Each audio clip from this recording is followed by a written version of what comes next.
trabalho que nós estamos fazendo em Darien. Nós vamos instalar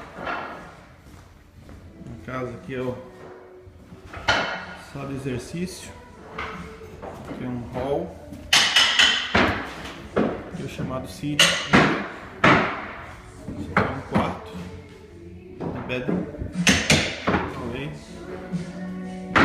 pregando a lenha, banheiro, um quarto também.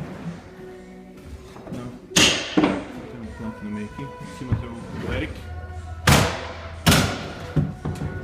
Um outro banheiro, dois quartos. Esse quarto tem um closet, tem uma pequena sacada de fora, vista para o mar.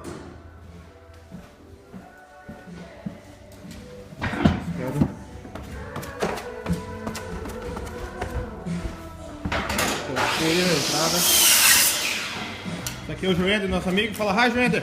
Hi. Aqui é o dining room, sala de jantar.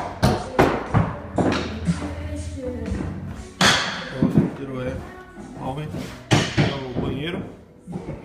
Aqui é o master suite, quarto de casal. Aqui é o que a gente está colocando. Esse aqui é um closet para roupa. Outro closet. Esse aqui é o living room. É um fireplace. Aqui é a cozinha. Bem grande essa cozinha. Dining de volta. Esse aqui é o chamado de mudroom. Mudroom é a entrada por trás da pessoa. Esse aqui é laundry, a lavanderia, que é um outro half-bath, que é meio banheiro. Aqui é o mudroom que o pessoal entra de fora, sujo com neve, que tem um closet que põe a roupa, calçado. Aqui está em construção ainda.